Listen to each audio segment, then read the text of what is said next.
प्रदेश विशेषमा आज हामीसँग हुनेछन् 2 लाख रोजगारी सृजना गर्ने कर्णाली सरकारको बाचा झुटो साबित, युवा धमाधम भारत फर्किँदा पनि कार्यान्वयनमा छैन सुरसार। माथिल्लो तामाकोसी आयोजना अझै अनिश्चित, भाका फेर्दै आएको आयोजनाको मेलम्चिकै नियति निम्तने आशंका। बाँकेका बालक अपहरण तथा हत्या प्रकरणको अनुसन्धानमा प्रहरीले चासो नदिएको आरोप, बस्ती नै शोक र त्रासमा। र तिहारमा बिक्रीका लागि पाल्पाका महिलालाई झिनिया रोटी बनाउने चटारो, एकैजनाको आम्दानी 10 लाखसम्म। नमस्कार, म प्रवीण शिवाकोटी। यी थिए प्रदेश विशेषमा आजका सामग्री। यसबाहेक सामाजिक सञ्जालमा चर्चित तनहुँको मानहुँकोट तपाईलाई देखाउनेछौँ। हेर्दै गर्नुहोस् प्रदेश विशेष समाचार, समीक्षा र सन्देश।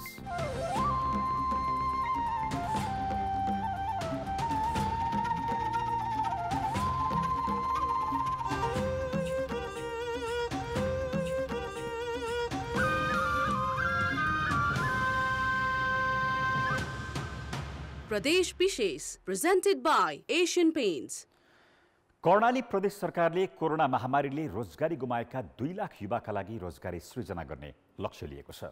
तर यसरी रोजगारी गुमाएकाहरू फेरि जोखिम मोलेरै भारत लगायत अन्यत्र फर्कन सुरु गरिसकेका छन् भने सरकारी योजना कार्यान्वयनमा कुनै सुरसार नै देखिँदैन। बेरोजगार युवा सहित पछिल्लो समय कोरोना महामारीकै कारण रोजगारी गुमाएकालाई लक्षित गरी कर्णाली सरकारले चालु आर्थिक वर्ष 2077-78 को नीति तथा कार्यक्रम सहित बजेटमा रोजगारी सृजना गर्ने पहिलो प्राथमिकतामा राखेको छ। रोजगारी गुमाएर करिब 80,000 को हाराहारीमा भारत लगायत अन्य मुलुकबाट गाउँ फर्किएको अनुमान छ। सरकारले बजेट मार्फत तत्काल रोजगारी सृजना गरी 2 लाख युवालाई रोजगारी दिने भने पनि अहिलेसम्म रोजगारीमूलक कार्यक्रम सञ्चालन गर्न सकेको छैन, जसले गर्दा कोरोना महामारीकै कारण रोजगारी गुमाएका नागरिकलाई लक्षित गरी ल्याइएको कार्यक्रम कार्यान्वयनमा ढिलाइ हुँदा बेरोजगार युवा फेरि जोखिम मोलेरै भारत लगायतका देशमा बाहिरिन बाध्य छन्। पहिले पनि हामी इन्डियातिर जाने कामसाम गर्ने, अब हाम्रो रोजगारी टार्ने गरिन्थ्यो। अब पनि त्यो सरकारले भन्छ मात्रै, हामीले कहिले खै रोजगार पाए पनि छैनौँ, काम पनि देखेका पनि छैनौँ, भन्छ मात्र काम केही गराउँदैन। 51% जनसङ्ख्या गरिबीको रेखा मुनि रहेको कर्णालीका नागरिक अधिकांश रोजगारीका लागि भारत लगायत तेस्रो मुलुक जानुपर्ने बाध्यता छ। प्रदेश सरकारले स्वदेशमै उत्पादनमूलक रोजगारी सृजना गर्नकै लागि चालु आर्थिक वर्षमा 7 अर्ब रुपैयाँ विनियोजन गरेको छ। मुख्यमन्त्री रोजगार कार्यक्रम सञ्चालन कार्यविधि तयार गरिसकेको र योजना छनौटको काम भइरहेको भन्दै दोस्रो चौमासिकबाट कार्यान्वयन हुने सरकारको दाबी छ। जनसङ्ख्या र गरिबीको आधारमा र क्षेत्रका आधारमा, पछाडि परेको क्षेत्र या भूगोलको आधारमा हामीले बजेटलाई एकदमै वैज्ञानिक हिसाबले मुख्यमन्त्री रोजगार कार्यक्रमलाई अगाडि बढाउँदैछौँ। अनि प्रोसेसमा अगाडि बढिसकेको छ। कार्यान्वयन चाहिँ दोस्रो चौमासिकबाट हुन्छ। त्यति बेला युवाहरूले त्यसमा जोडिन पाउनुहुन्छ। वडावडामा नै जाने वाहनले वडावडामा जोडिन पाउनुहुन्छ।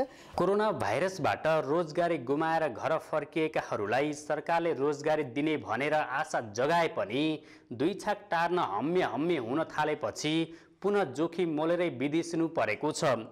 आर्थिक वर्षको पहिलो चौमासिक घर्किन लाग्दा समेत कार्यक्रम कार्यान्वयन नहुनु विडम्बना हो। त्यसैले अब जति सक्यो छिटो गाउँमै तत्काल रोजगारी सृजना गर्नेतर्फ स्थानीय र प्रदेश सरकारले काम गर्ने कि? कान्तिपुर समाचारका लागि क्यामेरामा नवीन साईका साथ कमल पन्त र पूर्णबहादुर खड्का, सुर्खेत। रोजगारी सृजना गर्ने लक्ष्य लिएको कर्णाली प्रदेश सरकार योजना बनाउनमै सीमित हुनाले भारत लगायत तेस्रो मुलुक फर्किरहेका बेरोजगार युवाको पीडा कसले बुझ्ने? राष्ट्रिय गौरवको 456 मेगावाटको माथिल्लो तामाकोसी आयोजना अझै निर्माणकै चरणमा छ। पटक पटक निर्माण सकिने भन्दै भाका फेर्दै आएको आयोजना अहिले कोभिडलाई कारण देखाउँदै नयाँ कार्यतालिका बनाउन थालेको छ। 2077 कार्तिक अन्तिममा पहिलो युनिटबाट विद्युत उत्पादन थाल्ने घोषणा गरेको माथिल्लो तामाकोसी आयोजना अझै निर्माणकै चरणमा छ। कहिले भूकम्प, कहिले नाकाबन्दीको कारण देखाउँदै विद्युत उत्पादनको भाका फेरै गरेको आयोजनाले अहिले कोभिडको कारण निर्माण प्रभावित भएको बताउँदै आएको छ। परीक्षणका लागि चाहिने उपकरण र परामर्श विज्ञ कोरोनाका कारण नआएको भन्दै आयोजनामा ढिलाइ हुँदै गएको तर्क दिने गरेको छ। कोभिड लाग्ने बित्तिकै हाम्रा एक्सपर्टहरू, कन्सल्टेन्टहरू आफ्नो स्वदेश फर्केपछि हालसम्म उनीहरूलाई अहिलेसम्म नेपालमा फिर्ता ल्याउन सकिएको छैन। त्यसले गर्दा एक किसिमको हामीलाई अप्ठ्यारो परेको छ भने दोस्रो कन्ट्र्याक्टरका पनि एक्सपर्टहरू जुन चाहिँ हाम्रो केही सामानहरू फिट गर्न टेस्टिङको लागि आउनुपर्ने ठेकेदारका एक्सपर्टहरू विज्ञहरू पनि कोभिडको कारणले हामीले नेपालमा ल्याउन सकेका छैनौँ, निरन्तर रूपमा लगाइरहेका छौँ र अब आगामी केही दिनमा उनीहरू नेपाल फर्किन्छन् भन्ने आशामा छौँ। त्यसपछि गएर अर्को एउटा हामीलाई समस्या चाहिँ के छ, हाम्रो लट्टुको ठेकेदार ट्याक्समा गरेर लिन्छ जुन हामीलाई सुरुदेखि दुःख दिइरहेको थियो, यही कोभिडको कारण देखाउँदै अहिले पनि हामीलाई केही इम्पोर्टेन्ट कन्साइनमेन्टहरू जस्तै एक्सपेन्सन जोइन डिसमेन्टलिङ बक्सहरू अहिलेसम्म डिस्प्याच गर्न सकेको छैन। त्यो सामान डिस्प्याच गरेर साइटमा आएर इन्स्टलेसन नभइकन तामाकोसी टेस्टिङ गर्न सकिँदैन।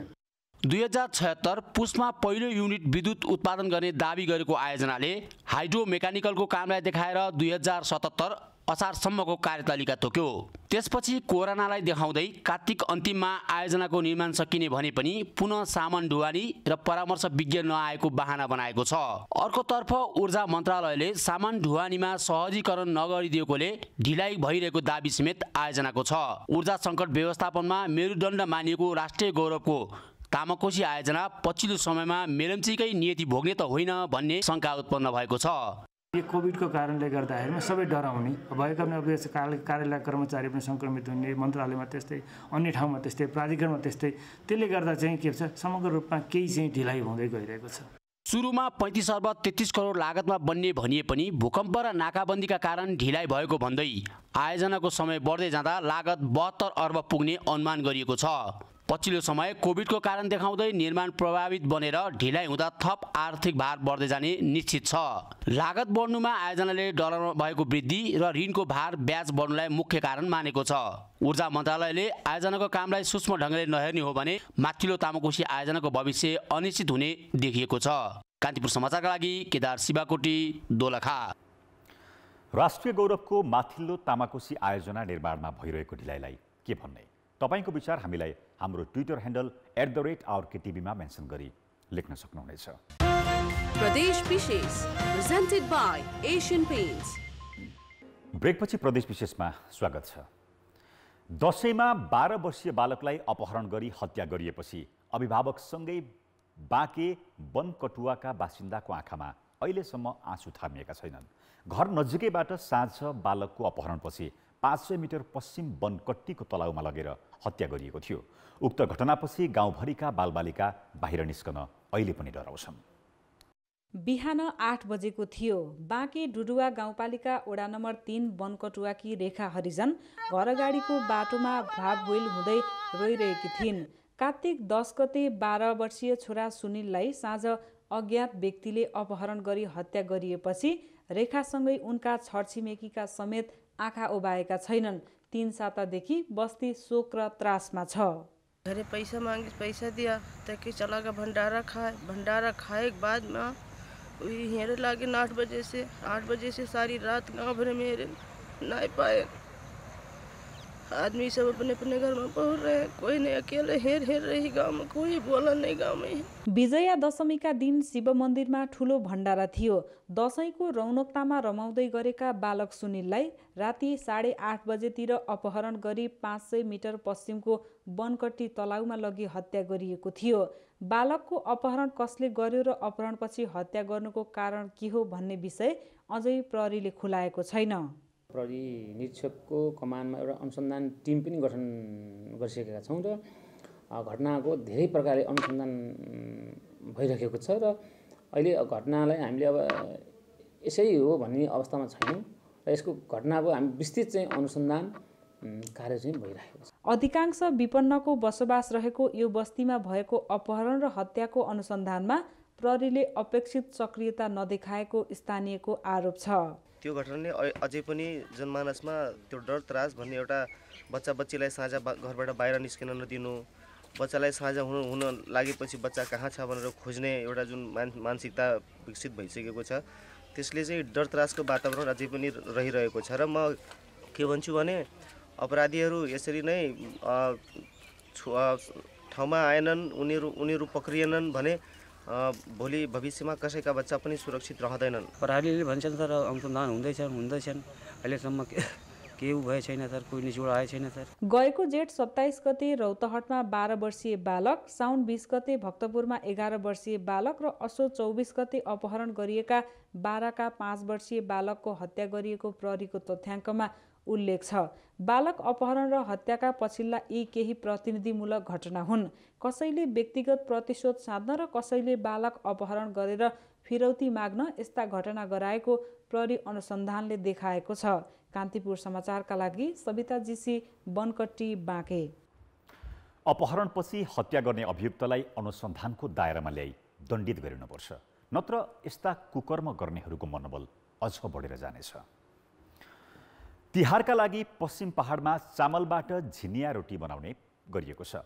महिलाको आम्दानीको राम्रो स्रोत बनेको झिनिया रोटीको व्यापार पाल्पामा मात्रै करिब 3 करोड रुपियाँसम्मको हुने गरेको छ। माथागढी गाउँपालिका कसेनीकी केशलक्ष्मी भट्टराईको सबै खर्च कटाएर तिहारको सिजनमा मात्रै झिनिया रोटी बिक्री गरेर 2 लाख रुपियाँ भन्दा बढी आम्दानी हुन्छ।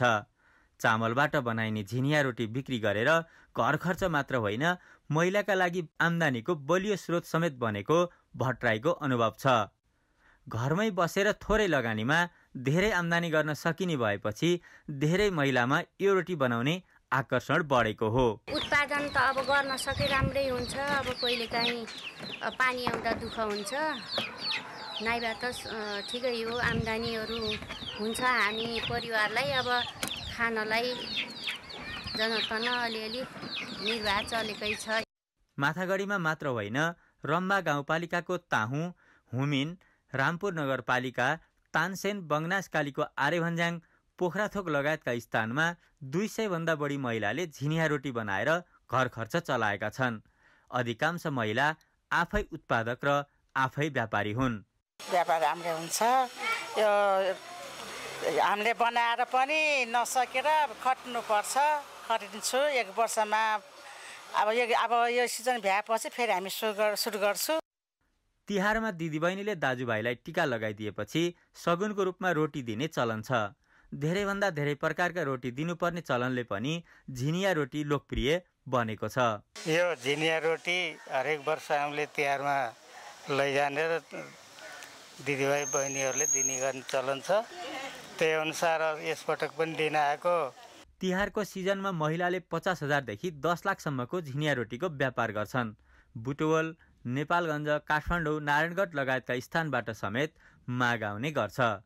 कान्तिपुर समाचारका लागि माधव बर्याल, तानसेन, पाल्पा।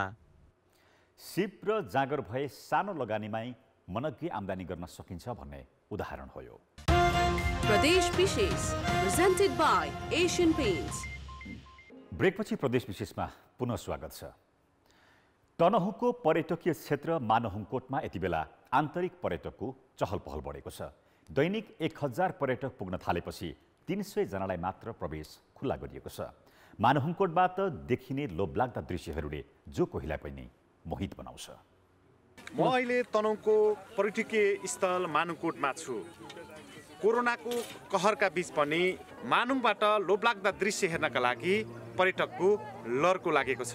समुद्र जस्तो डम्म परेको कुहिरोको दृश्यले सबैलाई मानुङकोटमा टानेको छ। मानुङकोटबाट सूर्योदय, मनोरम हिम श्रृङ्खला, दमौली बजार लगायतको दृश्यले पर्यटकको मन लोभ्याएको छ।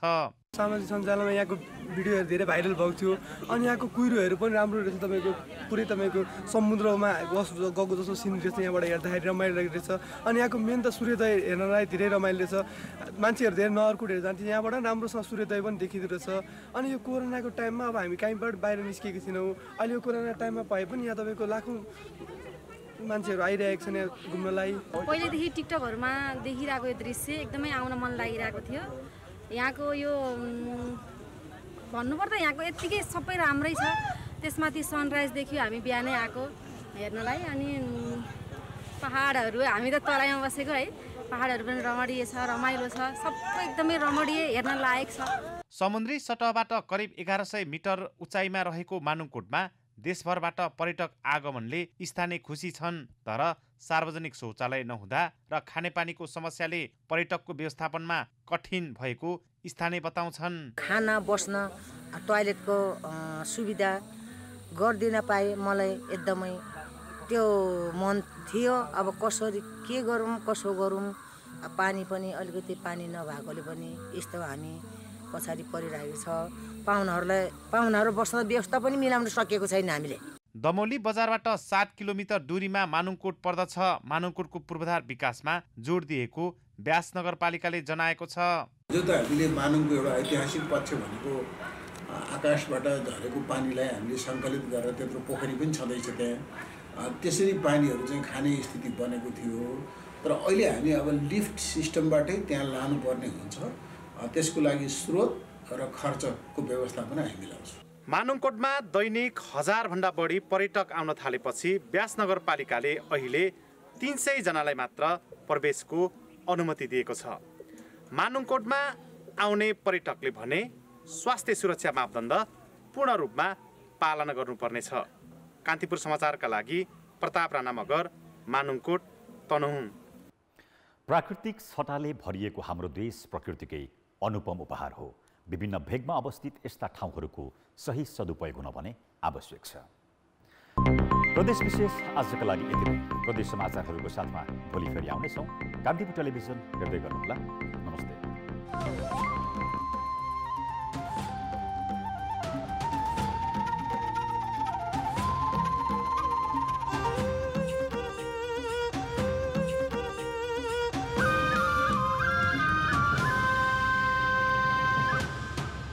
प्रदेश विशेष